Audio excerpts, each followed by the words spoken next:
দর্শক, RFL thread pipe late এডিশনে আপনাদের স্বাগতম। আপনাদের সাথে আছি আমি সাইফুল হুদা। লেট এডিশনের আজকের বিষয় নাশকতার বিরুদ্ধে সরকারের কঠোর অবস্থান। আর এই জন্য আমাদের সঙ্গে স্টুডিওতে আছেন দৈনিক বাংলাদেশ প্রতিদিনের সম্পাদক জনাব নাইম নিজাম এবং জাতীয় প্রেস ক্লাবের সভাপতি জনাব কামাল উদ্দিন সবুজ। আপনাদের দুইজনকে আমাদের স্টুডিওতে স্বাগতম। প্রথমে কামাল উদ্দিন সবুজ, আপনার কাছে জানতে চাবো, বিরোধী দলের আন্দোলন সাধারণ জনগণকে এখনও ঠিকমতো পুরোপুরি সম্পৃক্ত করতে পারে নাই। নাশকতা কারণে সেটা যেই করুক না কেন, সরকার খুব একটা সুবিধার জায়গায়ও নাই। সাধারণ মানুষ কিন্তু শুধু শান্তি চায়। আপনি বিষয়টাকে পুরোপুরি কিভাবে দেখেন? ধন্যবাদ। বিরোধী দল বিএনপি নেতৃত্বাধীন যে জোট আন্দোলন করছে, তারা জনগণকে সম্পৃক্ত করতে পারে নাই, এই কথাটার আমি ঠিক পুরোপুরি একমত হতে পারছি না। এই কারণেই আপনি দেখেন 5ই জানুয়ারি 2000 এই মাসে 5ই জানুয়ারি যে ঢাকা একটি কর্মসূচি করার কথা ছিল বিএনপি, সেই কর্মসূচিটি কিন্তু সরকার করতে দেয়নি। এর কিছুদিন আগে গাজীপুরে একটি কর্মসূচি, জনসভা কর্মসূচি করার কথা ছিল, সেটিও কিন্তু করতে দেয়নি। কারণ এর আগের জনসভাগুলোতে প্রচুর সমাগম হয়েছিল বিএনপির মিটিংয়ে, সেই কারণে হয়তো সরকার এই কর্মসূচিগুলো করতে দেয়নি। তো কাজেই বিএনপির সঙ্গে জনসম্পৃক্ততা নেই, এই কথাটা কিন্তু প্রমাণিত হয় না। বরং ক্ষমতাসীন যারা আছেন তারা এই কর্মসূচিগুলি বন্ধ করে দিয়ে বিএনপির জনপ্রিয়তাটাকেই আমার মনে হয় তুলে ধরছেন। কারণ তারা হয়তো মনে করছেন দীর্ঘ 6 বছর তারা যে ক্ষমতায় থেকে যেসব কর্মকাণ্ড পরিচালনা করেছেন, এতে তাদের জনপ্রিয়তা ধস নেমেছে এবং জনগণের উপর আস্থা নেই, সেই কারণে তারা করছেন। এখন মূল যে সংকটটা বর্তমানে আমরা দেখছি চলমান, যে আপনি যে কথাটা বলছেন, আসলে এই সংকটের মূল কারণটা কি? মূল কারণটা এটা আমরা এই নিয়ে অনেক তর্ক বিতর্ক করতে পারবো, কিন্তু বিষয়টা হচ্ছে এটাই যে একটা দেশে একটি ইনক্লুসিভ, একটি জনপ্রতিনিধিত্বশীল নির্বাচন হয়নি, যেই নির্বাচনে বিএনপি পার্টিসিপেট করেনি। আজকে যদি আওয়ামী লীগও পার্টিসিপেট না করতো, সেটাও কিন্তু ইনক্লুসিভ নির্বাচন হতো না। এটাই কিন্তু বাস্তবতা। কাজেই যখনই আপনি এটা করলেন না, 1 বছর আগে যখন এখন যার সরকার আওয়ামী লীগের টপ থেকে বটম সবাই বলছিলেন যে এটা একটা নিয়ম রক্ষার নির্বাচন, এবং 1 বছরে তারা একটি জাতীয় সংলাপের মধ্য দিয়ে একটি ইনক্লুসিভ নির্বাচন করবে, একাদশ সংসদের নির্বাচন, সেখানে সবাইকে নিয়ে করবে আলোচনার মাধ্যমে। কিন্তু আমরা দেখলাম গত 1 বছর কিন্তু আপনি যদি দেখেন বিএনপি নেতৃত্বাধীন বেগম খালেদা জিয়ার জোট কিন্তু 1 বছর কিন্তু তেমন কিছুই করেন, এটা সরকারই বলে। কিন্তু 1 বছর সময় দেওয়ার পরে আপনি যখন কোনো ডায়ালগ ওপেন করেননি, এবং তখন যখন বলা শুরু করেছেন যে 2019 সাল পর্যন্ত নির্বাচনে থাকবেন, নির্বাচনে ট্রেন মিস করেছেন, এগুলো হচ্ছে these are all political rhetorics. Actually আসলে মূল সমস্যা থেকে মানুষকে দূরে সরিয়ে রাখার যে প্রবণতা, সেটাই বারবার ফুটে উঠছে। কিন্তু এখানে কিন্তু মূল সমস্যার সমাধান, যে সমস্যা, সেটা সমাধান করা যাবে না। কাজে আজকে যে নাশকতা হচ্ছে, অবশ্যই সেটা নিন্দনীয়। কারা করছেন, কে করছেন, সে নিয়ে হয়তো নানা তর্ক বিতর্ক আছে রাজনৈতিক অঙ্গনে। আমার কথাটা হচ্ছে, যেভাবে মানুষ পুড়িয়ে মারা হচ্ছে, যারা করছে, এটা নিন্দনীয়, এবং এটা সহানুভূতির ভাষা আমাদের কাছে নেই। এটা কোনো কম্পেনসেট করার, মানুষ মৃত্যুর এটা কোনোভাবে কম্পেনসেট করা যায় না। কিন্তু আমার কথাটা হচ্ছে, আজকে দেখেন একদিকে বিরোধী দলের, বিশেষ করে বিএনপি নেতৃত্ব জোটের, এদেরকে সমাবেশ, রাজনৈতিক কর্মকাণ্ড পরিচালনা করতে দেওয়া হচ্ছে না। একজন নেত্রীকে তার রাজনৈতিক কার্যালয় অবরুদ্ধ করে রাখা হয়েছে। আবার এদিকে বলছেন যে বিএনপি আন্দোলন করার ক্ষমতা নেই। আপনি মির্জা ফখরুল ইসলাম আলমগীরের মতো একজন লোক, যিনি একটি দলের দ্বিতীয় সর্বোচ্চতম ব্যক্তি, ওনার বিরুদ্ধে 70টি মামলা দিয়েছেন। ওনাকে বলছেন যে গাড়ি পোড়াচ্ছে, ওনাকে বলছেন যে ওখানে বোমাবাজি করছে। এটা কি আদৌ বিশ্বাসযোগ্য? আবার এদিকে কসফায়ার হচ্ছে। কালকেও খিলগাতে একটি ছাত্রদলের ছেলে নিহত, মানে একদম নেতা নিহত, সাধারণ সম্পাদক নিহত। এর আগে চাঁপাইনবাবগঞ্জে হয়েছে। এই যে বিষয়গুলো আপনি দেখেন, এগুলো কিন্তু কোনো অপমৃত্যুই কিন্তু, কোনো মৃত্যুই কিন্তু কাম্য নয়। আজকে এই মৃত্যুগুলি কারা বরণ করছে? কিন্তু বিরোধী রাজনৈতিক দলের সঙ্গে যারা সংশ্লিষ্ট, তারাই করছে। কাজেই আমি মনে করি সরকার যে কথাগুলি বলছে, কঠোর অবস্থান, এটা কিন্তু একটা রাজনৈতিক সমস্যা, এটা কোনো প্রশাসনিক সমস্যা নয়। তো প্রশাসনের যারা আছে, আইনশৃঙ্খলা বাহিনী রক্ষাকারী যারা প্রধান, যারা, তাদেরকে দিয়ে যেসব বক্তব্য ইদানিং বলা হচ্ছে, এটা কিন্তু কাম্য নয়। এই কারণে এতে হয় কি, রাষ্ট্রের যে অর্গানগুলো আছে, সরকার এক জিনিস, রাষ্ট্র আরেক জিনিস। রাষ্ট্রের এই অর্গানগুলি যখন নষ্ট হয়ে যাবে, তখন কিন্তু একসময় আজকে যারা ক্ষমতায় আছেন, তারা যদি গণতান্ত্রিক রাজনীতিতে অবশ্যই বিশ্বাস করেন বলে আমার ধারণা, তারা যদি তখন অপোজিশনে যান, সে একই কাজ যদি যারা ক্ষমতা আসেন তারা করেন, তখন তারা কি করবেন? আজকে বেগম খালেদা জিয়াকে আমি মনে করি রাজনৈতিকভাবে এমন এক জায়গায় নিয়ে যাওয়া হচ্ছে, ওনাকে তো আন্দোলন করা ছাড়া আমার মনে হয় কোনো, আমি যতটুকু বুঝি ওনার কোনো উপায় বলে আছে বলে আমার ধারণা, কারণ নেতা উনি নিজে সহ বিএনপি সিনিয়র ভাইস চেয়ারম্যান সহ তার নেতা কর্মীদেরকে যেভাবে মামলা, যেভাবে নামতে দেওয়া হচ্ছে না, আবার বলা হচ্ছে যে তাদের আন্দোলন করার মুরুদ নাই, আবার বলা হচ্ছে যে জনসম্পৃক্ততা নাই, এগুলা আসলে বাস্তবের সঙ্গে আসলে অনেক ফারাক। আপনার কাছে আবার আসবো। এগুলো হচ্ছে গণতন্ত্রের সঙ্গে বিদ্রুপ করা। আমি মনে করব সবাই সুবুদ্ধির উদয় হবে। জনাব নাঈম নিজাম, কয়েকদিন ধরে আমরা দেখছি, বিশেষ করে গতকাল এবং আজকে মন্ত্রীদের কথায় এবং সংসদের আলোচনায় সরকারকে বেশ নাশকতার বিরুদ্ধে বেশ উদ্বিগ্ন মনে হয়েছে। আবার মোহাম্মদ নাসিম বলছেন খালেদা জিয়া এবং বিএনপির রাজনীতি শেষ। আসলে ব্যাপারটা কোথায় যাচ্ছে? আমি ওটা যাওয়ার আগে একটু অনেক খুব ভালো, সবুজ ভাই এত ভালো বললেন, আমার খুব ভালো লেগেছে। উনি সবসময় ভালো বলেন, সবসময় প্রাণবন্ত, সবসময় হাসি খুশি। আমার এবং আপনার প্রেসিডেন্ট বলে কথা, যদিও জাতীয় প্রেস ক্লাবে আমরা এবার, আপনিও ভোট দিতে পারেন না, আমি পারিনি, রাষ্ট্রের সঙ্গে মিল আছে আর কি, সবকিছু মিলেমিশে তো হয়। একরকম অবস্থা, যেন 29 ডিসেম্বর আমরা প্রত্যেকবারে ভোট দিই, এবার সবুজ ভাই পারলেন না, এরকম অবস্থা আমাদের রাষ্ট্রেরও একই অবস্থা, খুব একটা পার্থক্য না। আমরা আসলে সমাজকে নিয়ে তো রাষ্ট্র, কেন পারলেন এটা জিজ্ঞেস করবো না আগে? না না, ওটা উত্তর আছে, আচ্ছা জিজ্ঞেস করুন। না, এটা আমরা ভোট দিতে পারি না, কেন কি পারি না সেটা অন্য বিষয়, আপনি আমি যেতে পারি না, এটা হলো বিষয় আর কি। রাষ্ট্র একরকমের অবস্থার মধ্যে চলা আসলে আমরা একটা দীর্ঘদিন সংস্কৃতিটাই মনে আমাদের এরকম, যখন যে অবস্থা যারা থাকে, একটি হলো ক্ষমতা টিকে থাকার জন্য, আরেকটি হলো ক্ষমতা যাওয়ার জন্য। জনগণের এখানে জনগণ কোথায়, এই প্রশ্নটুকু থেকে যায়। আজকে যে নিরীহ জনগণগুলো পুড়ে মারা যাচ্ছে সারা বাংলাদেশে, আপনি যদি যেই নিরীহ একদম সাধারণ বাসের হেল্পার পুরী কঙ্কাল হয়ে গেল, একজন নিরীহ বাসের ড্রাইভার পুরী কঙ্কাল হয়ে গেল, এবং তার অন্যটা কোথায়, সারা রাত তার থাকার জায়গা নেই, সে তার বাসে ঘুমিয়েছিল। গাজীপুরে যে ঘটনাটি ঘটেছিল সেখানে আমরা কি নিষ্ঠুরতা দেখতে পাই। আপনি যেই শিশুটি তার পরিবারের সঙ্গে নারায়ণগঞ্জে দগ্ধ হয়ে আজকে বার্ন ইউনিটে আজকে কাতরাচ্ছে, তার জবাব আমরা কোন রাজনীতিবিদ দেবেন? আমরা কার কাছে চাইবো, সরকারি দল না বিরোধী দল?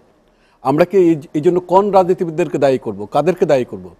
আমাদের এই সমস্যাটা, এই সংকটটুকু আমাদের দীর্ঘদিন ধরে, আপনি 2006 সালেও একই রকম সংস্কৃতি দেখেছিলাম, যে সংস্কৃতি তখনকার ক্ষমতা টিকে থাকার জন্য, আঁকড়ে থাকার জন্য। একরকম সংস্কৃতির ধারাবাহিকতা আমরা সবসময় দেখি আমাদের এখানে। এই সংস্কৃতিটা দীর্ঘদিন ধরে, এই মামলার পরিমাণ আজকে মির্জা ফখরুলের বিরুদ্ধে হচ্ছে, কাল আগে হয়েছিল আব্দুল জলিলের বিরুদ্ধে। পার্থক্য এতটুকুই, রাষ্ট্রীয় কাঠামোর যে পরিবর্তনটুকু আমাদের একটা আশাবাদ থাকতো, আমরা যেখানে মুক্ত বুদ্ধি, মুক্ত চিন্তা সবসময় করে থাকি, এটা দীর্ঘদিন ধরে এটা আমাদের শুধু কাগজের কথাই পরিণত, বাস্তবতা সেটা আমরা কখনো দেখি না। আমরা যখন এক সরকারি দলে থাকলে এক চোখে একটা নীতি থাকে, আর বিরোধী দলে থাকলে আরেক রকম একটা নীতি থাকে। এই নীতিমালা সংস্কৃতি থেকে যদি বেরিয়ে আসতে পারা যায়, তাহলে একটা কিছু দাঁড়ানোর সম্ভাবনা থাকে। আজকে যে সংকটটুকু দুই পক্ষকেই ছাড় দিতে হবে। এখানে সরকারি দলের একা ছাড় দেওয়ার বিষয় নয়, আবার বিরোধী দল বা রাজপথে যারা, তাদেরও একতরফা ছাড় দেওয়ার বিষয় নয়। 2013 সালের শেষ দিকে যে একটা অবস্থা ছিল, 2014 সালের 5 জানুয়ারি যে ইলেকশনটি অনুষ্ঠিত হলো, সেই ইলেকশনে একটা বিষয়, কিন্তু আপনাকে এখন তো টানা অবরোধের মধ্যে কে কাকে জিম্মি রাখবে, আপনার একটা বিষয় থাকবে। আপনি সেই ইলেকশনটা অংশ নেন নেই, অথবা সরকারি দল যারা, তার সেই ইলেকশনে অংশ নেওয়ার মতো পরিবেশ তৈরি করেনি। দুটি মিলে হয়তো তখন বিএনপি সরকারি দল যা চেয়েছিল সেদিকে, সেই পথে যাওয়ার ছিল, আর এখন সরকারি দল হয়তো সেই জায়গাটুকু ভুল পথে, আমি মনে করি। আমি ওর সাথে একমত, কিন্তু যে গাজীপুরে সমাবেশ করতে যেতে দেওয়া হয়নি, কিংবা ঢাকাতে যে সমাবেশ করতে দেওয়া হয়নি, এই দুটি কিন্তু ঠিক হয়নি। এই দুটি সমাবেশ করতে দেওয়া দরকার ছিল, এবং না দিয়ে আজকে এই অবস্থা তাহলে তৈরি হতো বলে আমি মনে করি না। এখন যে জায়গাটুকু সংকটটা নিরসন তো করতে হবে, নিরসনটা করতে হলে একতরফা কি সংকট নিরসন হবে? সংকট নিরসন করতে দুই দলকে ছাড় দিয়ে আসতে হবে। আজকে বিএনপিকে প্রথমত এই যে সারা বাংলাদেশে নিষ্ঠুরভাবে মানুষের গায়ে পেট্রোল বোমা ছুড়ে মারার মতো ঘটনা, নিষ্ঠুরভাবে গাড়িতে আগুন লাগিয়ে দেওয়ার ঘটনা, এই ঘটনাগুলো শনাক্ত করে কঠোরভাবে বিএনপিকেও বলতে হবে যে যারা এই ঘটনা করুক না কেন, তাদের বিরুদ্ধে কঠোর ব্যবস্থা গ্রহণ করতে হবে, তাদেরকে আইনের আওতা আনতে হবে। এই কথা তারা যখন বলবে, তখন মানুষ মনে করবে নিশ্চয়ই এখানে বিএনপির সম্পৃক্ততা খুঁজে তখন আর পাওয়া যাবে না, এটা মানুষ মনে করতে পারে। আমরা একরকম সরকারি দলকেও বলবো, এমন কোনো ঘটনা না আসুক। এই যে আজকে ক্রসফায়ারের সংস্কৃতি, আমি একমত ওনার সঙ্গে, এটা কিন্তু কোনোভাবে সমর্থন করা যায় না, কিন্তু সূচনা কখন হলো? এটা কিন্তু বিএনপির আমলেই প্রথম আমরা দেখলাম যে ক্রসফায়ার একটার পর একটা ঘটনা ঘটলো। আগে করতো র্যাব, এখন পুলিশ শুরু করে সবাই করছে। এটা এই দুর্ভাগ্যজনক বাংলাদেশের জন্য। একটা দল শুরু করে, এটা কন্টিনিউশন আমরা সবসময় দেখি। ওটা ওই সময়টা শুরু হয়েছিল, ধারাবাহিকতা এখনো বজায়। এগুলো কিন্তু কাম্য নয়। আপনার একটা জায়গা থাকবে আইন প্রয়োগকারী সংস্থা, যেখানে সহিংসতা হবে, যেখানে সংঘাত হবে, কিংবা যেখানে সকল ক্ষেত্রে আইনের, মানুষের জানমালের নিরাপত্তা বিঘ্নিত হবে, অবশ্যই ব্যবস্থা গ্রহণ করবে। কিন্তু এই ব্যবস্থা গ্রহণটুকু ওই জায়গাতেই থাকবে যেটুকু তো আপনার ধরেন এর বাইরে সাধারণ নিরীহ মানুষকে আমরা চাই না কোনো ক্ষেত্রে হয়রানির শিকার হোক। এখন নিরীহ মানুষ কিন্তু হয়রানির শিকার হচ্ছে, এই জায়গায় সরকারকে সতর্ক থাকতে হবে। তারা ইচ্ছা করলে একজন নিরীহ মানুষকে হয়রানি করবে, যা খুশি তা করবে, তারা কিন্তু করতে পারে না। তাদের দায়বদ্ধতা আছে, এই দায়বদ্ধতা জনগণের জানমাল রক্ষা করার জন্য, এই দায়বদ্ধতা জনগণের কাছে, এই দায়বদ্ধতা রাষ্ট্রের কাছে। ওই দায়বদ্ধতা সরকার যদি পালন করতে গিয়ে আমি মনে করি ভুল পথে কোনো সংকট নিরসন হতে পারে না। সংকট নিরসন করতে হবে বাস্তবতা এসে, একটা সংকট নিরসনের মতো পরিবেশ তৈরি করে, এবং এই পরিবেশ তৈরি করার জন্য একতরফা যদি এক পক্ষ গো ধরে বসে থাকে যে আমি সংকট নিরসন করব না, তাহলে হবে না। বিএনপি এখন যেই বিষয়টা, আমি তো মনে করি বর্তমান বাস্তবতায় বিএনপি চেয়ারপারসনকে তার অ্যাটলিস্ট অফিস থেকে বেরিয়ে শুক্রবারটা হলো মানুষকে নিস্তার দিতে হবে। কারণ যেই সাধারণ মানুষটি দিনাজপুর থেকে কক্সবাজার গিয়ে গত 20টি দিন ধরে কষ্টে আছেন, তার কি দিনাজপুর যেতে হবে না? জনগণের জন্য তো রাজনীতি কার জন্য? জনগণের জন্য। আমরা কি বিশ্ব ইজতেমার দিন আপনি কি একদিন যদি অবরোধ উদ্যোগ করতো, তাহলে কি এমন মহাভারত অশুদ্ধ হয়ে যেত? রাজনীতি তো জনগণের জন্য করতে হবে। তো জনগণের জন্য জনগণকেও আমরা অবরুদ্ধ করে রাখলাম। আবার ওই দিক দিয়ে সরকারি দল তারা তাদের অবস্থান থেকে তারাও কোনো ছাড় দেবে না। তাহলে এই সাধারণ মানুষগুলো যাবে কোথায়? এই সাধারণ মানুষগুলো কথা বলার জন্য আজকে কোনো লোক নেই। লোক হলো আপনার যে কথা লাস্ট যে মন্ত্রীদের বক্তব্য নিয়ে অতি কথন একটা সাধারণ বিষয় হয়ে দাঁড়িয়েছে। যিনি সমাজ কল্যাণ মন্ত্রী, তিনি সমাজ কল্যাণ বাদ দিয়ে পৃথিবীর সকল বিষয়ে কথা বলবেন। তিনি সাংবাদিকতা নিয়ে কথা বলবেন, তিনি কথা বলবেন কীভাবে কি কনপয়ক প্রক্রিয়ার মধ্যে দিয়ে দমন করা যাবে, এইসব বিষয়বস্তু নিয়ে। সকল ক্ষেত্রে আমরা এটা দেখি, এটা দুর্ভাগ্যজনক। আমরা এই আশাবাদটুকু রাখি না। অতি কথন বন্ধ করতে হবে, বাস্তবতার সঙ্গে থাকতে হবে, জনগণের ইস্যুগুলোকে দেখতে হবে, জনসম্পৃক্ত ইস্যুগুলো। মানুষকে হয়রানি যে একটা মানুষের মধ্যে একটা কঠিন একটা অবস্থা, দুঃসহ একটা অবস্থা তৈরি হলো।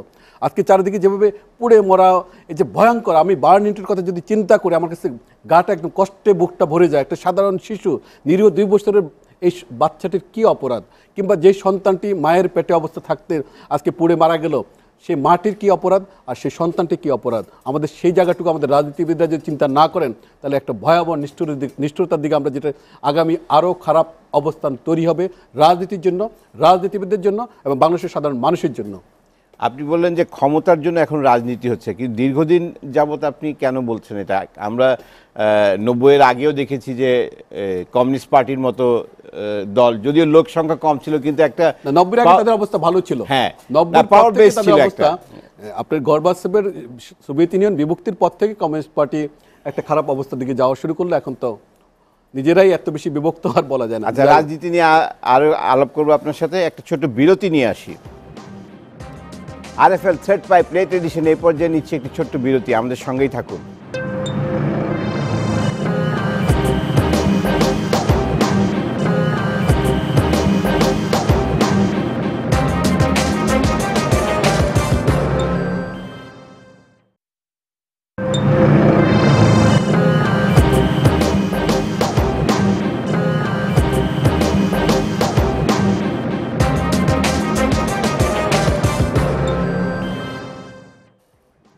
দেখছেন এসিটিভি রাতের আয়োজন RFL thread pipe late addition.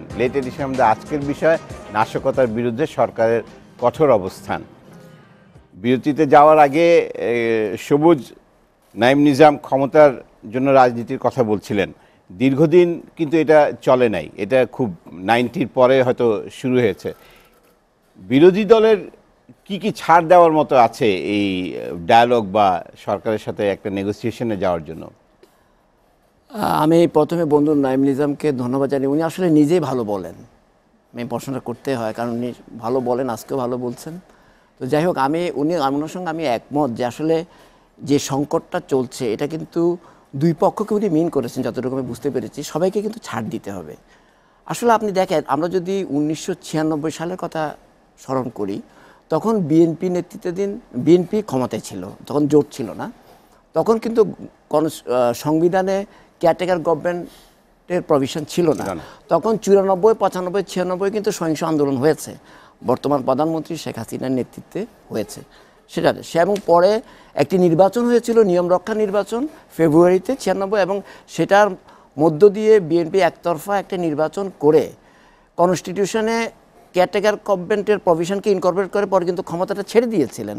দেওয়ার পরে একটা ইনক্লুসিভ নির্বাচন হয়েছে 96-তেই, এবং হওয়ার সেই নির্বাচনে আওয়ামী লীগই ক্ষমতা এসেছিল, এটা আমরা সবাই জানি। কিন্তু পরবর্তীতে এভাবে 4বার ক্ষমতার পট পরিবর্তন হয়েছে কেয়ারটেকার গভর্নমেন্টের অধীনে। এরপরে যখন এবার 2008-এর পরে যখন কনস্টিটিউশনের সে প্রভিশনটা তুলে দেওয়া হলো, এবং যদিও সুপ্রিম কোর্টের রায়ের একটা রেফারেন্স ছিল, একটা ছিল যে পরপর আরও 2টি নির্বাচন কেয়ারটেকার গভর্নমেন্টের অধীনে হতে পারে। কেন চাইলো এটা? এটা হচ্ছে যে এই যে ওখান থেকে সরে যাওয়া এবং পরবর্তী পর্যায়ে একটা নির্বাচন, তাহলে এটা প্রমাণ করে যে আওয়ামী লীগ কি, যেই আওয়ামী লীগ একটা দীর্ঘ ঐতিহ্যের ধারক, সেই দলটি যখন যেই একটি নিরপেক্ষ নির্বাচনের অধীনে দুইবার ক্ষমতা আসলেন, আরেকটা নিরপেক্ষ নির্বাচনের অধীনে নির্বাচনটা ফেস করতে চাইলেন না কেন? হয়তো আশঙ্কা এটা ছিল যে হয়তো সেই নির্বাচনে জিততে পারবেন না, কারণ সেটাই প্রমাণ করে। তাহলে যেই নির্বাচনে নির্দলীয় নিরপেক্ষ নির্বাচনের মাধ্যমে ক্ষমতায় আসতে পারেন, সেই নির্বাচনের মাধ্যমে সেই একই ধরনের একটি নির্বাচনে তো আবারও ক্ষমতায় যেতে পারেন যদি জনপ্রিয়তা থাকে। আর গণতন্ত্র যদি আপনি মানেন, তাহলে আমি ক্ষমতায় গেলাম না, আপনি ক্ষমতায় গেলেন না, নঈম সাহেব ক্ষমতায় গেল, দ্যাট ইজ দি মেটেরিয়াল। আপনি গণতান্ত্রিক প্রক্রিয়াকে চালু রাখার জন্য ওই সিস্টেমটাকে প্রাণবন্ত রাখতে হবে, জীবিত রাখতে হবে। কিন্তু আমার মনে হয় সেটার একটি ছন্দ পতন হয়েছে। তো সেই জায়গায় সমস্যাটা বেঁধেছে, এবং পরবর্তী পর্যায়ে যখন বলা হলো যে নিয়ম রক্ষার নির্বাচন, গত 1 বছর এ নিয়ে কোনো আলোচনা নেই, সংলাপ নাই, সেই ক্ষেত্রে বিএনপি নেত্রী খালেদা জিয়ার যেখানে তাদের দলের উপরে এবং তাদের নেতাকর্মীদের উপর খড়গ চলছে, আন্দোলন করা ছাড়া কি পথ খোলা থাকতে পারে আমার জানা নেই। তো কাজেই আন্দোলন ওনাকে করতে হবে, কারণ ওনাকে পয়েন্ট অফ নো রিটার্নে চলে গেছেন, এবং ওনারা বলছেন অহিংস আন্দোলন করছেন ওনারা। আমার কথা হলো, আজকে অহিংস না সহিংস সেটা প্রমাণ করার জন্য সরকার যদি বিএনপি নেতৃত্বাধীন জোটের রাজনৈতিক কর্মকাণ্ডগুলোকে বন্ধ না করে সেগুলি অবাধে করার সুযোগটা করে দিতেন, তাহলেও কিন্তু প্রমাণ হতো তারা কি অহিংস রাজনীতি করে না সহিংস রাজনীতি করে। পলিটিক্যাল রিটরিক আর বাস্তবতা কিন্তু ভিন্ন জিনিস। আর আরেকটা কথা হচ্ছে যে আপনি একটা প্রশ্ন করেছিলেন, কোনটা জানি, ছাড় দেওয়ার বিষয়টা। কিন্তু আমি একটা জিনিস মনে করি যে গণতান্ত্রিক রাজনীতিতে একটি ইনক্লুসিভ নির্বাচন হলেও কিন্তু সংলাপ হতে পারে। তো কাজে এখানে ছাড় দেওয়াটা কে কতটুকু ছাড় দিবে না সেটাও কিন্তু আলোচনার মাধ্যমে ঠিক করতে হবে। এবং আমি তো মনে করি 2টি প্রধান রাজনৈতিক দল, যেটা বাংলাদেশের বাস্তবতা, বিএনপি এবং আওয়ামী লীগ সংসদীয় গণতন্ত্রে, সেখানে এই 2টি দল এবং আরও অন্যান্য দলও অবশ্যই যার যার অবস্থান অনুযায়ী সবাইকে বসে এই জায়গাগুলি মনে ঠিক করা দরকার, শুধু একটি নির্বাচনের জন্য নয়। নির্বাচনের আগে নির্বাচন কমিশনটা কীরকম হবে, গণপ্রশাসনটা কীভাবে থাকবে, আইন শৃঙ্খলা রক্ষাকারীর ভূমিকাটা কি হবে, সেই বিষয়গুলি যেরকম আলোচনা করতে হবে, নির্বাচনটা কিভাবে হবে গ্রহণযোগ্য করার জন্য সেখানেও ঐক্যমত হতে হবে, এবং নির্বাচনের পরবর্তীতেও কিন্তু কি হবে সেটারও দরকার আছে। আমাদের প্রতিরক্ষা নীতি কি হবে, পররাষ্ট্র নীতি কি হবে, অর্থনীতি কী হবে, কারণ 2টি রাজনৈতিক দলের এসব বড় জায়গাগুলোতে যদি ঐক্যমত না হয় সহিংসতা চলতেই থাকবে। আই এম সরি যে আমি চাই না সহিংসতা, কিন্তু এগুলো আমাদের ইতিহাস তাই বলে, সেই জায়গায় যেতে হবে। অসাধারণ বললেন আসলে। আমি ওনার শেষটা দিয়ে শুরু করি, আসলে খুবই ভালো বললেন। আমাদের প্রতিষ্ঠানগুলো নিয়ে কিন্তু আমাদের রাজনৈতিক দলগুলো যে এরকম একটা অবস্থান দরকার এবং ঐক্যবদ্ধ অবস্থান দরকার সেটি কিন্তু আমরা দেখি না। তিনি ঠিকই বললেন। আজকে যদি আমার ইলেকশন কমিশন শক্তিশালী থাকতো তাহলে এই অবস্থা তৈরি হতো না। আপনি ইলেকশন কমিশনটা আপনি যদি দেখেন, ইন্ডিয়ার মতো একটি দেশ আমাদের প্রতিবেশী, সেখানে ইলেকশন কমিশন এতটাই শক্তিশালী, হিমাচল প্রদেশের মুখ্যমন্ত্রীরে এক অর্থে বিদায় করে দিতে পারে ইলেকশন কমিশন। আর আমার এখানে সেটি কিন্তু পারে না। সর্বশেষ যে ইলেকশনটি অনুষ্ঠিত হলো, আমরা ইন্দিরা গান্ধীর তুলনা নাই দিলাম, ইন্দিরা গান্ধীকে তৎকালীন সময় যেভাবে ইলেকশন কমিশন বারবার নোটিশ করলো এবং তাকে ইলেকশন পরে একটা পর্যায়ে করতেও দেওয়া হলো না, নানা রকম সংকট তৈরি করলো। আপনি সর্বশেষ মোদিকে কতগুলো নোটিশ দিয়েছিল আপনি দেখেন। আপনি ভারতের সবচেয়ে দাপুটে মুখ্যমন্ত্রী পশ্চিমবঙ্গের মমতাকে ইলেকশন কমিশনকে নোটিশ দিয়ে বললেন তোমাকে সতর্ক হতে হবে। সেই জায়গাটুকু আমরা একটা প্রতিষ্ঠানকে উন্নত করতে পারি না। আমাদের প্রতিষ্ঠানগুলোকে উন্নত করার জন্য কোনো দাবি সরকারি দলও করে না, যারা বিরোধী দল রাজপথে থাকে তারাও করেন না, এবং তারা ক্ষমতা আসলে এই ব্যাপারে কারো ঐক্যও আমরা দেখি না। আমি ওনার সাথে একমত, কিন্তু আমাদের প্রাতিষ্ঠানিক কাঠামোগুলো ইলেকশন কমিশন হোক অথবা দুর্নীতি দমন কমিশন হোক, তথ্য কমিশন হোক অথবা আপনার এনি প্রতিষ্ঠানগুলো আমাদের যেখানে যে প্রতিষ্ঠানগুলোকে যদি আমরা উন্নত করতে পারি, তাহলে গণতান্ত্রিক সার্বিক কাঠামো এই প্রতিষ্ঠানগুলো ঘিরে গণতান্ত্রিক প্রক্রিয়াগুলো তখন শক্তিশালী হবে। এই ব্যাপারে কারো কোনো উৎসাহ নেই। এই ব্যাপারে আমি মনে করি এটার ব্যাপারে একটা ভালো সংলাপ হতে পারে। দ্বিতীয় হলো উনি বিএনপি নেতাকর্মীদের আটকের ব্যাপারে আমি এটা নিয়েও ডিসকাশন হতে পারে সরকারি দল এবং যারা রাজপথে এখন রাজনীতি করছেন তাদের পক্ষে, এবং সরকারি দল এই ব্যাপারগুলো ডিসকাশন করতে। ডিসকাশন সংলাপ কি শুধু ইলেকশনের জন্য, ইলেকশন প্রক্রিয়ার জন্য দীর্ঘ একটা সময়ের ব্যাপার। সেই সময়গুলো নিয়ে তো একটা হতে পারে যে তোমরা এই অবরোধ প্রত্যাহার করে একটা অবস্থান তৈরি করো, তোমাদের কতজন নেতাকর্মী কারা অন্তরীণ তার লিস্ট করো, সেগুলো নিয়ে আমরা একটা মুক্ত করা নিয়ে আসো কথা বলি, আমরা কথা বলি অন্যান্য বিষয়বস্তুগুলো নিয়ে। এগুলো শুরু হোক না একটা প্রক্রিয়া। দ্বিতীয়ত বিএনপিরকেও একটা স্পষ্ট অবস্থান করতে হবে। তারা কিন্তু 5 জানুয়ারি ইলেকশনের আগে তৎকালীন সরকার যখন বারবার তাদেরকে সংলাপে ডেকেছিল তারা প্রত্যাখ্যান করে যাননি, কিন্তু এখন তারা যাবেন কি যাবেন না এটা কিন্তু পরিষ্কার করতে হবে। এটাও কিন্তু দেশের জনগণ কিন্তু এই অবস্থাটা দেখতে চায়। দেশের জনগণ মনে করে এটা পজিটিভ অবস্থান। তত্ত্বাবধায়ক সরকার পদ্ধতি নিয়ে তখনকার যেটা বলা হয়েছিল যে যদি রাজনীতিবিদরা চান তারা আরও 2টি ইলেকশন হতে পারে, কিন্তু সেটা কিন্তু স্পষ্ট রাজনীতিবিদরা অবস্থান ঐক্যবদ্ধ হতে পারেন নাই বলে তো সংকটগুলো আমাদের বাড়ছে। আমরা এই সংকটগুলো দেখতে চাই না। সংকটগুলো যদি কমাতে হয় তাহলে একটা ঐক্যবদ্ধ অবস্থানে আসতে হবে, সবগুলো দলকে মতকে একটা অবস্থানে আসতে হবে।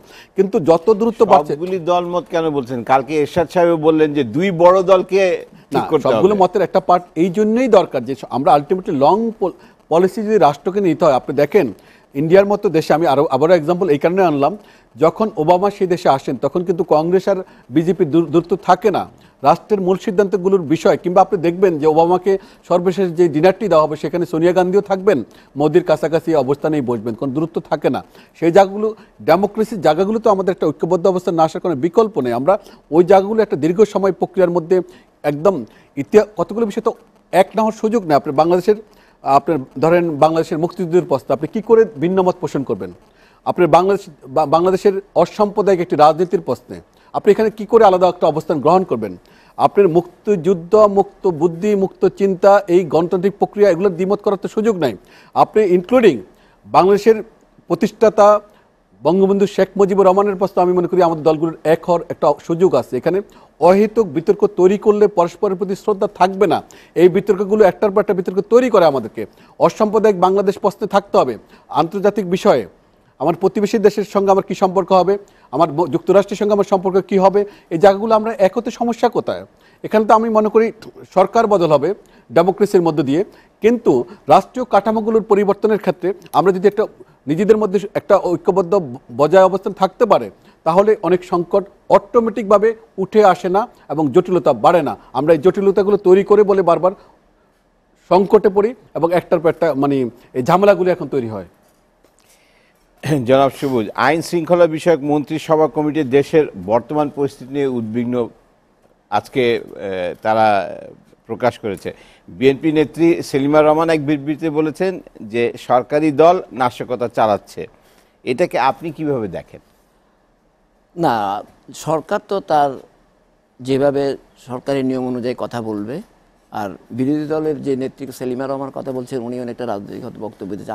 আমার কথাটা হচ্ছে আমরা যেখানে সংকটের সমাধান চাই, যেখানে সমঝোতার কথা বলা হচ্ছে, সংলাপের কথা বলা হচ্ছে, যারা সেন্সিবল মানুষ, সেখানে যদি আপনি বাস্তবতা থেকে দূরে সরে যায়, যদি একটি বড় রাজনৈতিক দল যেটাকে ইনক্লুশনের প্রসেসের মধ্যে নিয়ে আসা দরকার, আমি বিএনপির কথা মিন করছি, সেখান থেকে ওরা বাইরে আছে এখন। আপনার এটা যদি আওয়ামী লীগ আজকে বাইরে থাকতো একই ঘটনাই ঘটতো, কারণ কখনোই বাইরে থেকে এই আন্দোলন করা ছাড়া কোনো গত্যন্তর থাকে না। সেই ধরনের ক্ষেত্রে যেখানে সংলাপের কথা বলা হচ্ছে, সমঝোতার কথা, তখন যদি আপনি এই রাজনৈতিক সংকটটাকে প্রশাসনিকভাবে হ্যান্ডেল করতে চান, এটা সমাধান হবে না। এবং তদুপরি আমি দুঃখের সঙ্গে বলতে চাই, নঈম নিজামের সঙ্গে আমি একমত, আমি একটু দুঃখ পাই যে যারা ক্ষমতায় থাকেন, যেই থাকে, তাদের দায় দায়িত্ব কিন্তু বেশি। আজকে বিএনপি থাকলে বিএনপিকেও আমি একই কথাই বলতাম। আজকে সরকারের যেসব নেতৃবৃন্দ বলেন যে, কালকে উনি একটা কথা বলেছেন যে সমাজ কল্যাণমন্ত্রী সমাজ কল্যাণ ছাড়া বাকি সব বিষয়ে মতামত দেন। কালকেও দেখলাম আজকে পত্রিকায় উনি শুটের সাইটের কথা বলছেন। এই গুতুরির কথাগুলো, এগুলি খুব দায়িত্বশীল পদে থেকে দায়িত্বশীল আচরণ নয়। এগুলো কিন্তু ঠিক না। এগুলো মানুষের মধ্যে আতঙ্ক ছড়াবে, এগুলো মানুষের মধ্যে সমাজে অস্থিরতা তৈরি করবে। আমরা তো একটা অস্থির অবস্থার মধ্যে আছি। আরও অস্থিরতা তো সরকারের পক্ষ থেকে করা, যেখানে সরকার এটাকে স্তীমিত করার চেষ্টা করবে। আজকে এই জায়গা সরকারের যারা মন্ত্রী যারা আছেন, যারা বিভিন্ন রাজনীতি, তারা বলছেন যে সংলাপের কোনো প্রয়োজনই নাই। কার সঙ্গে সংলাপ? এটা কিন্তু বাস্তবতা বিবর্জিত কথা। এটা কিন্তু আজকে এটা বাস্তবতা। 30 থেকে 40% ভোট আওয়ামী লীগ কমান্ড করে মনে করেন, বা এরকম। এখন লেটেস্ট সার্ভে হয় না, 30 থেকে 40%, তার চেয়ে বেশি ভোট হয়তো বিএনপি কমান্ড করে। আপনি 5 কোটি বা 5.5 কোটি 6 কোটি লোকের একটা সেগমেন্টকে বাদ দিয়া চিন্তা করাটা, যে চিন্তা করুক, সেটা কিন্তু একটা অপরিণত চিন্তা হবে। কাজেই যারা রাজনীতিবিদরাই রাজনীতি করবেন, কিন্তু আমার কথা হলো আগুনে ঘি ঢেলে দিলে এবং সেটা যদি সরকার পক্ষ থেকে করা হয়, সেটা কিন্তু কাম্য নয়। তাহলে তাহলে তাহলে বোঝা যাচ্ছে যে সরকার যদি সংলাপের প্রস্তাব দেয়, এতে কিন্তু সরকারে হেরে যাওয়ার কোনো বিষয় থাকে না। কারণ অলরেডি 7 দফা বেগম খালেদা জিয়া দিয়েছেন, সেখানে কিন্তু সংলাপের কথা আছে। বারবার আমার কাছে অদ্ভুত লাগে মাঝে মাঝে যে বিরোধী দলের পক্ষ থেকে বারবার সংলাপের প্রস্তাব আছে, সরকার না করছে। আগে দেখতাম সরকারের পক্ষ থেকে সংলাপের প্রস্তাব যেত, বিরোধী দল না করত। গতবার হয়েছিল সরকার ব্যবস্থা নিয়ে, এখন বিএনপি বলল রাজি ছিল না। না, আমার কথাটা হচ্ছে যে সংলাপ যে কেউ মাধ্যমে হইতে পারে, সংলাপটা হওয়া দরকার। আচ্ছা, সরকারের অবস্থা নিয়ে আমরা কথা বলবো একটা বিরতির পরে। একটা বিরতি নিয়ে আসি। আরএফএল থ্রেড পাইপ লেট এডিশনের পর্যায়ে নিচ্ছি আরেকটি ছোট্ট বিরতি, আমাদের সঙ্গেই থাকুন।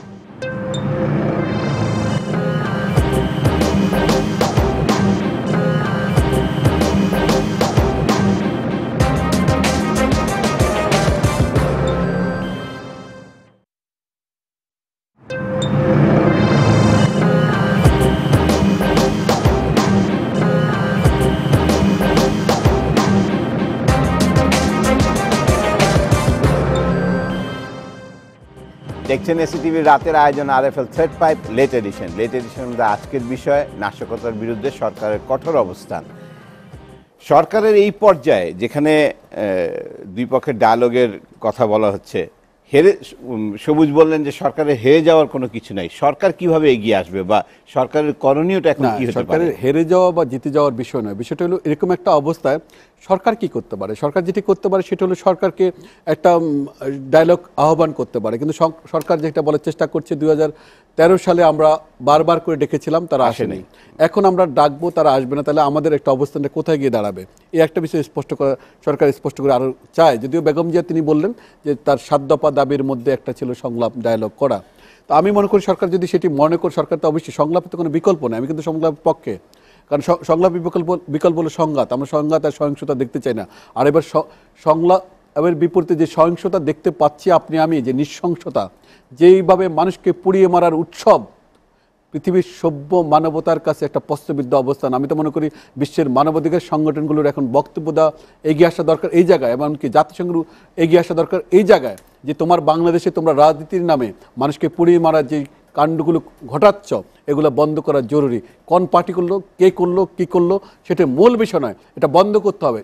একটা নিরীহ শিশুকে পুড়িয়ে মারা হবে আর সাধারণ মানুষের দিনের পর দিন দেখবে, এটা হয় না।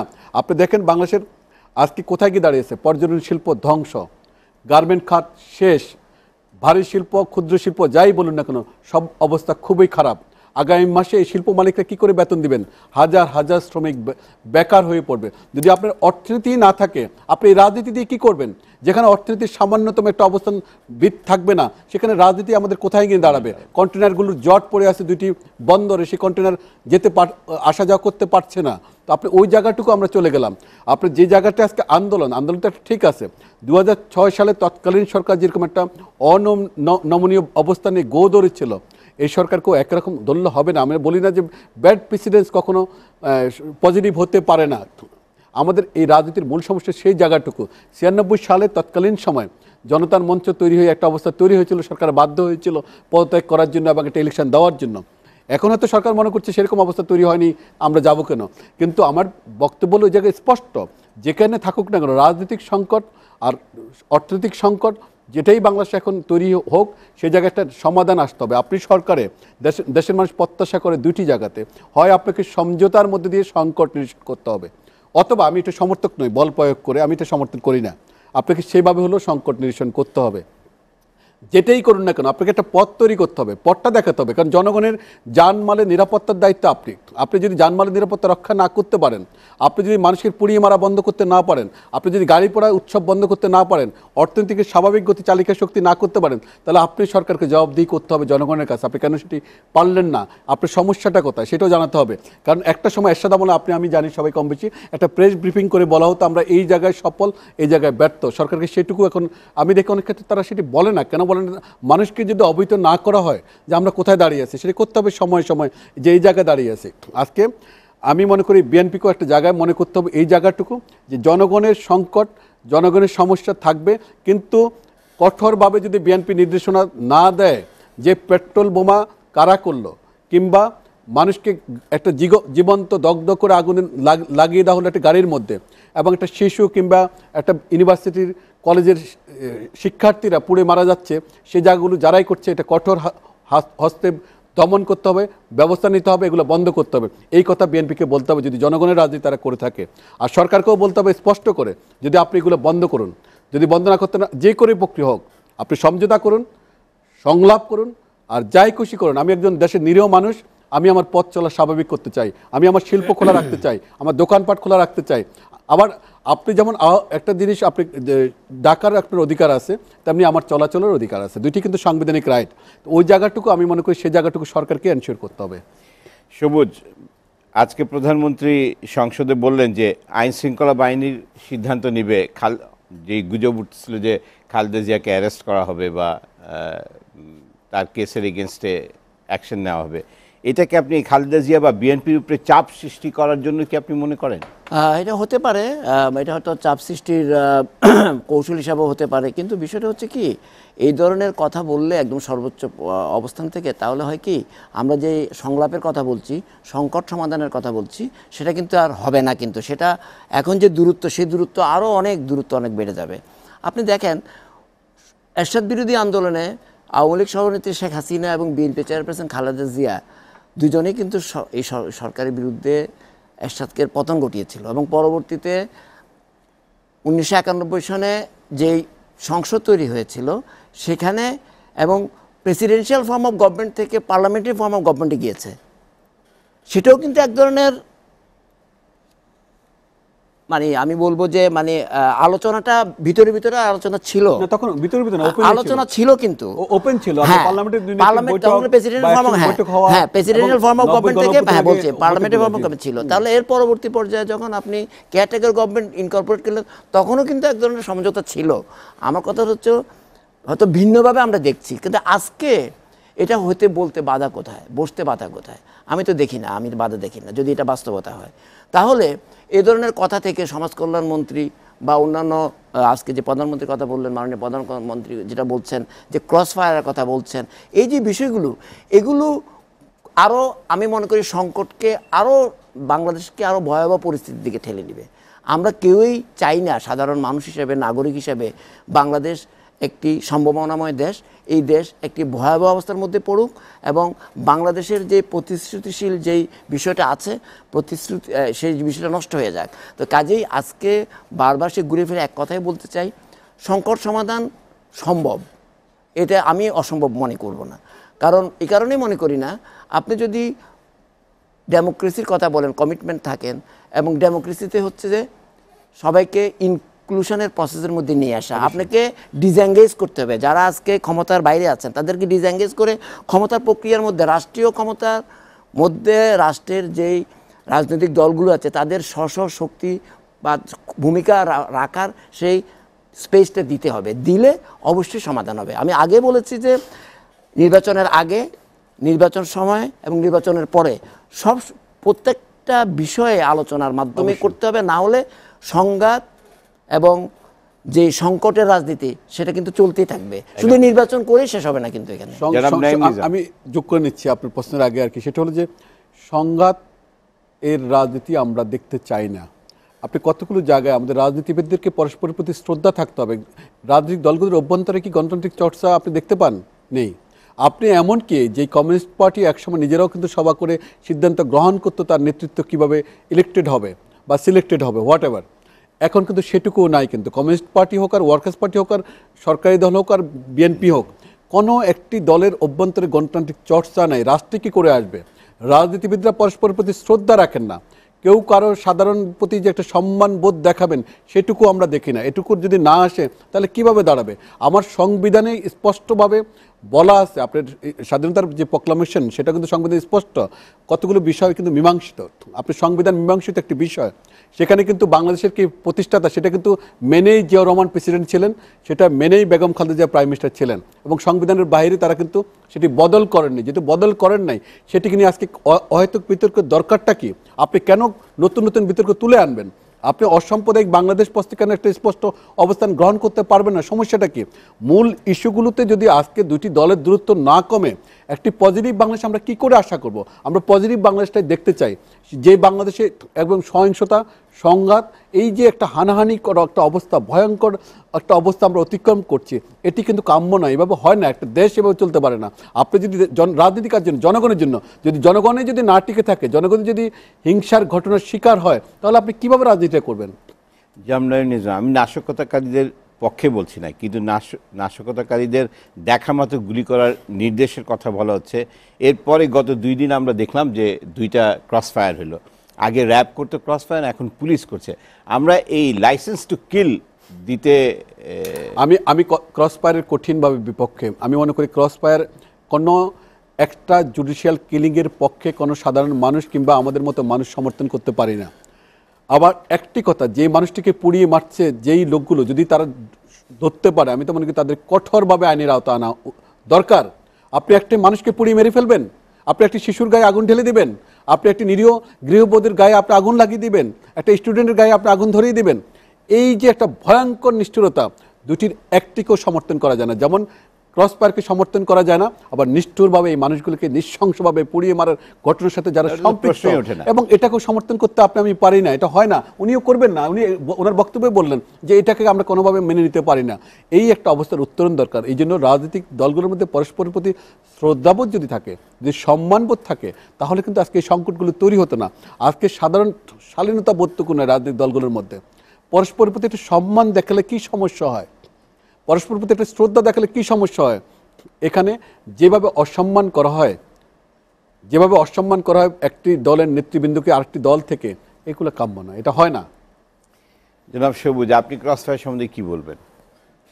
ক্রস ফায়ারের বিরুদ্ধে আমি নিজেও, কিন্তু বিষয়টা হচ্ছে যে এখন যে ক্রস ফায়ার হচ্ছে আপনি দেখেন, এটা কিন্তু ক্রস ফায়ারের নামে পলিটিক্যাল কিলিং হচ্ছে। আমরা যদি এই যে কালকে যে খিলগাঁয়ে যে ছাত্রদলের যে নেতা নিহত হলেন ক্রস ফায়ারে, এবং চাঁপাইনবাবগঞ্জে যে 2টা হলেন, এভাবে হয় কি এই ধরনের মানে সহিংসতা অবশ্যই আমরা গ্রহণ করব না, চাই না, ঠিক আছে, কিন্তু এই সহিংসতা বন্ধের আড়ালে যদি রাজনৈতিক মানে প্রতিহিংসা চরিতার্থ করার জন্য কোনো কিছু করা হয়, সেটাও তো গ্রহণযোগ্য না।